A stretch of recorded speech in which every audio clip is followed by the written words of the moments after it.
গতকালকে চট্টগ্রামের সুরায়া নামে একটা 9 বছরের বাচ্চা মারা গেছে আপনার হামের কারণ। আসলে কি যে 475 জন বাচ্চা এখন পর্যন্ত মারা গেছে, তো আমি বলছি যে এটা হচ্ছে সরকারি হিসাব, এর বেশি মারা গেছে বাচ্চা। এখন যদি হিস্ট্রিটা একটু বলতে যাই, খুবই প্যাথেটিক। প্যাথেটিক কেমন দেখেন, যে মানলাম যে আওয়ামী লীগ সরকারের দোষ, তারপরে হচ্ছে ইউনূস সরকারের দোষ, টিকা ছিল না, তারা এসে টিকা পায় নাই, কিন্তু হসপিটাল ব্যবস্থাপনা বর্তমান যেটা, সেটাও কি এই সরকার করতে পারতেছে না? মানে আপনার অক্সিজেনের একটা নল নষ্ট, হ্যাঁ, একটা হসপিটালে, স্বনামধন্য হসপিটাল, হসপিটালটার নাম আমার মনে নাই এই মুহূর্তে, একটা স্বনামধন্য হসপিটাল সরকারি, ওইখানে আপনার 12টা ভেন্টিলেশন আছে, যে আপনার অক্সিজেন দেয়, যেটা আপনার ওইটার আপনার নলটা ছিল না। তো ডাক্তার বা তারা বলছে, কর্তৃপক্ষ বলছে যে এই নলটা নিয়ে আসেন, তাহলে ওরা আমরা অক্সিজেনটা দিতে পারবো। ওই লোক হচ্ছে একজন ফটোগ্রাফার, একটা দোকানে চাকরি করে, তার শখের একটা ক্যামেরা ছিল, সেটা সে বিক্রি করে দিয়ে, মানে বিক্রি করতে করতে ওই নলটা কিনে আনতে, চিন্তা করেন সরকারি হসপিটালের নল কিনে আনতে হবে, হ্যাঁ, আপনাকে সেবা নিতে গেলে। এনে বাচ্চাটাকে আল্লাহ নিয়ে গেছে। তো কান্না, হ্যাঁ, কারে বলবেন আপনি? যার যাবে সে জানে কেমন লাগে।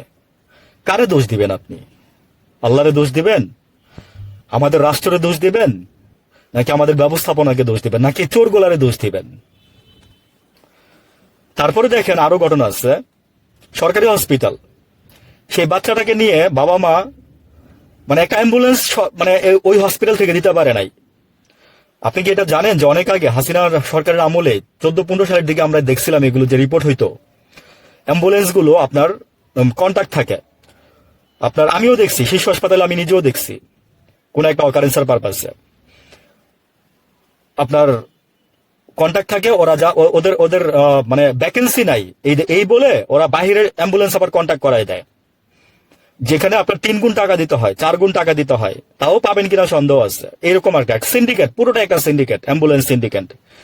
এটা আবার সম্ভবত কোন একটা টিভিতে ক্রাইম রিপোর্ট হিসেবে আসছিল। তো এনিওয়ে, সবার দোষ। আমি এক জায়গায় বলছি যে দোষে গুণে আপনারা মাপ পাবেন না। এই যে বাচ্চাগুলো মারা যাচ্ছে না, প্রথম আলো ফার্স্ট রিপোর্ট করছিল যশোর থেকে। প্রথম আলোর অনেক দোষ না? প্রথম আলো রিপোর্ট করছিল, কারোর পক্ষ নিয়ে কথা বলতেছি না। দেশের এই বাচ্চাগুলো যে মারা যাচ্ছে, 475 জন বাচ্চা, এই প্রাদুর্ভাবটা তো আজকে থেকে না, হামের আরো আগে থেকে।